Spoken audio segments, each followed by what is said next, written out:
Markets Now is brought to you by Durastack Trait Technology, the latest innovation from Syngenta. Available for the 2027 season, Durastack technology features 3 powerful modes of action to outsmart, outmaneuver, and outmatch corn rootworms every move.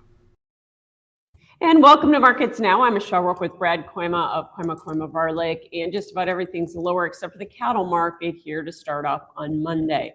Well, Brad, let's talk about this cattle market. We had the big pullback on Thursday on the possible strike in Greeley at the beef plant there, and then came back pretty good on Friday with cash strength, right? Yeah, like so many others weeks. Michelle, thanks for having me on here, first of all. But, that's become the pattern where market hesitates in the middle of the week or future sell-off a little bit in the middle of the week, sometimes on some headline type news. But it really seems as though the market has regressed here again to the futures being the follower of the cash rather than leading it, which is a little unusual and a little annoying. But, I guess I prefer the basis flipped like it is. But that's 2 Fridays in a row where the cash market has really outperformed almost everyone's expectations, put on basically $10 here in 2 weeks. And the story doesn't change. It's because there's not enough cattle to go around. That's why packing plants close. That's why packers are going 32 hours.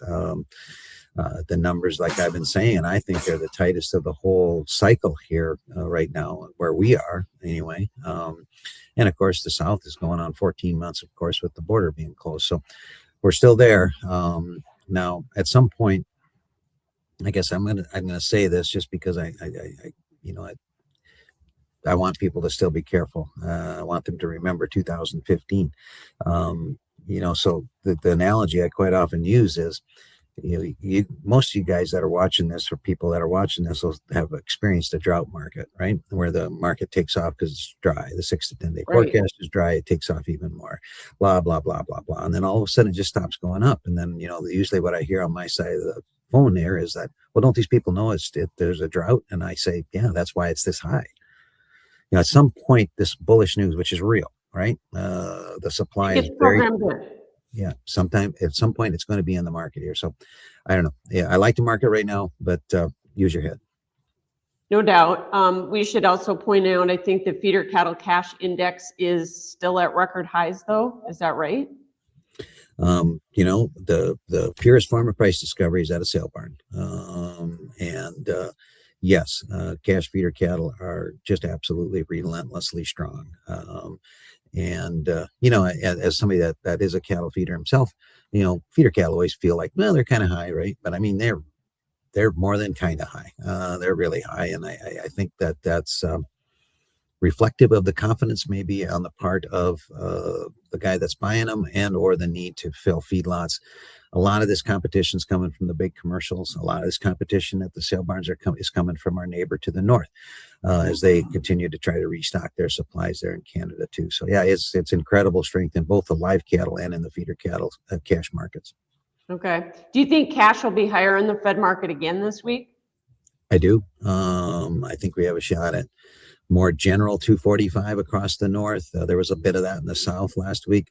I think that's where asking prices are. I know I'm hearing these packers are getting a little closer to the knife, using up some of the inventory that they had bought. A lot of cattle getting scheduled that had been bought 2 weeks ago.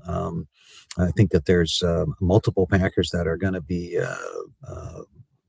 needing to buy some inventory here. We do have maybe a pseudo holiday a little bit, though. Usually we get a pretty good kill on President's Day, but that might factor in a bit. But I think we're going to be higher this week. I think we got a shot at 250 here in a few weeks. So that's what I think. And show list smaller this week, especially in the north. South is a little bit mixed, but especially in the north, the show lists are very, very small. Let's go back to talk about the JBS plant strike in Greeley, Colorado. Will it happen? I'm guessing, of course. So take that with a grain of salt.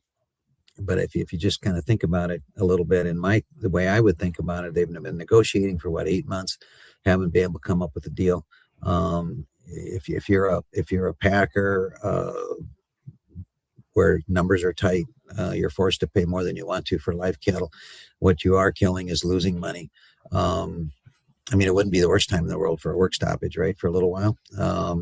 And I'm not saying that that's their intent at all, but I'm just speaking reality. It doesn't seem like they're highly incentivized to like they would be if they were making lots of money. Let's get a quick resolution to this thing, and so we can keep blood on the floor. So we'll see. Now, if it's a short period of time, I think you have to balance that, though. It's hard enough to find people to work at a bank, let alone people to work at a packing house. I mean, I would think that as an employer in that situation, you would be a little concerned about losing your workforce, particularly when it's really difficult to maintain that kind of consistent employment at a place like that. So hopefully it doesn't happen at all. If it does, it's only a short time. If it only is a few days, I don't think it'll hurt the market. If it, obviously if it lasts longer than that, it potentially would have an effect on, unbalancing the supply again. Yeah, for sure. We're already seeing kill cuts, obviously. At the same time, we do have weights, which have made up for some of that, right? Weights are still big. Carcass weights, I believe, were 951 on Thursday. And somewhat incentivized, obviously, by the packer. He's trying to get more pounds because there's less numbers. One thing that this kill cut, and it's real, one thing that these kill cuts have done is also props up the beef market because there's less going into the chain. So generally speaking, that'll make the beef rally a little bit. This is a time of year where it's tough to move beef right now. Okay. It's the hamburger thing will stay good. Almost always does. Like it has been the real leader here in this last cattle cycle that we've had, but the middle meats, the steak stuff like that, there's just no feature for it in February and March. And we got to get closer to warmer weather. So, some of the beef segment is going to be a little bit sloppy, but tight supply still should keep us pretty good. All right. So you mentioned ground beef. Let's talk about the elephant in the room, which is we are going to be accepting more imports of beef from Argentina, 100,000 metric tons, but it's kind of a drop in the bucket in the scheme of all of our imports. It's just kind of the principle of the thing here, isn't it? I think you did a nice job of tempering the news there, Michelle. Is it a huge amount, a significant amount, a game-changing kind of amount? No, it's not at all.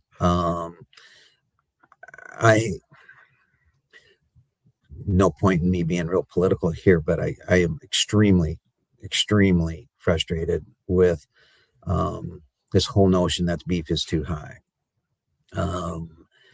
It is what it is, and there a lot of things are too high if you want to go there, right? And I think the government needs to stay out of it and let the market do its job, and we'll figure it out. The amount of beef from Argentina is not a significant amount. I get it. We've got to have hamburger, but there's a lot. We don't need anybody in Washington, D.C. trying to control what the cattle prices are or what they are. So, or telling me that it's too high. Yeah, for sure. It's all political, as you and I well know. Technically, cattle market has not taken out last week's highs. We still have a gap area to fill there. It's pretty important to get above last week's highs here to keep going, isn't it? That's the thing about a bull market, Michelle. The rocket needs fuel every day, right? You've got a gap down here from the Greeley deal that, this is our third day below the gap. So old rule of thumb, I'm old school. If you stay below that gap for 3 days, then you start to care more about it and start to measure off of it, different things like that. So I think, if the cash market performs like I think it will, we are trading at a big discount to cash here. Futures are now. So one would think you'd have a shot at getting after it. But I think it's important that happens. Yes. If we try it again and fail like we did on Friday, it felt to me like Friday we had a shot at maybe going ahead and taking care of that gap. And then we had the Argentina news, and we went from being like $4 higher to $1.50 higher. By the way, it's in the market. This is not new to the market. We had a chance to assimilate that into the price action on Friday. We might have got it done. So I guess we need to get it done. I think we will. Yeah. I don't know. I'll argue with you because I thought that Argentina import news was out when the market opened on Friday, but it is what it is. I think it was, I think it came out, whatever. The market seemed to respond to it mid-session, but Yeah, whatever. for sure. Okay, so the hog market down a little bit here today. It seems like we've come off of the contract highs here. Is this mostly hedge pressure or is it profit taking? And are you worried because the funds are pretty long here? The latter. I'm a little worried about it. If you're a hog hedger, and if you are, I'm proud of you, because there isn't very many of you independents left anymore. But you got a market here that's been overbought since the first week of December. It's like hogs like to do. We go straight up and straight down. We go from 93 to 112. Okay, that's a big move. The fundamentals. We rallied a lot of this on the perception that our supply is going to be a little tighter because of disease problems, which are real. But take a look at the number of hogs that we're killing here, and the fact that their average weights are, like the cattle, very, very high. So I'd be sensitive here. The chart looks tired to me. We got double top with a gap down here now today. I guess I'd be kind of sensitive to thinking maybe we should reward this kind of a rally if you're a marketer at all. The positive side of the hog thing, it does seem like we're gaining a little market share because we're competitively priced. And for those that are shopping price point, it's become very competitively priced compared to some of these beef cuts, without a doubt. So I think that's part of the reason that the market's gotten a little better as well. Gotcha. And we have grains lower this morning. Soybeans ended like 20 cents off their highs on Friday. Do you think the market is now got to have some confirmation of more China business? I know we got like 9.1 million bushels this morning, but do we need more confirmation to move this market higher?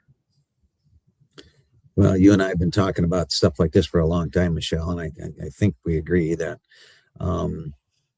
China doesn't always do what they say. They are better at negotiating this than we are, and to the point where, if I'm such a skeptic that I think if they say black, I would actually believe white. Okay, so they are very self-serving and unreliable. So if we're going to plug in this extra chunk of imports that they're going to do automatically into the supply demand table, I think that would be an error. I think we absolutely need to see them come to the table. Remember this last round, they were slow to move, and then finally do what they said they were going to do. But so there's going to be some down days as the market becomes impatient, I think, with how come they haven't done anything yet, type of commentary. So I don't know. We need to have it, and it happen pretty soon, because once South America's crop, generally speaking, you can just about flip-flop. They're going to harvest a lot of their crop as we're getting ready to plant ours. So we need to do this kind of in short order. Otherwise, we'll lose that chance for the world market. Yeah. And soybeans up 50 cents on the old crop last week, while corn was up a whopping 2 cents. And so we stay sideways here because there's really nothing that's going to be bullish in the WASDE tomorrow, right, for corn? I'm hoping we can hold the corn. The corn's got to, these numbers that we got to build into these tables, unfortunately, those numbers are prices for corn in the 3s, not the 4s, generally speaking. So maybe something will come along. Maybe the market will shift its focus a little bit into new crop here once we get this report out of the way. One would think we would see a few less corn acres, a few more bean acres. We'll see. Depends on all the insurance information, of course. Or maybe we could finally get wheat off its rear end here and give us a little bit of help. There seems to be some conditions that are less than ideal for the wheat belt, at least in the U.S. But I think we struggle to stay steady on the corn, frankly. I hope we do for the producer's sake, but we've got some pretty negative fundamentals to work with. You bet. All right. Thanks so much. That is Brad Kooima of Kooima Varilek and Markets Now. With corn rootworm costing farmers up to $1 billion a year, you need the right strategy. Introducing Durastack trait technology, featuring 3 powerful modes of action to strike corn rootworm at full force. Outsmart, outmaneuver, and outmatch their every move with the industry's first triple BT protein stack built for corn rootworm control. Take back your yield potential. Make your move at Durastack.com. Available for the 2027 season.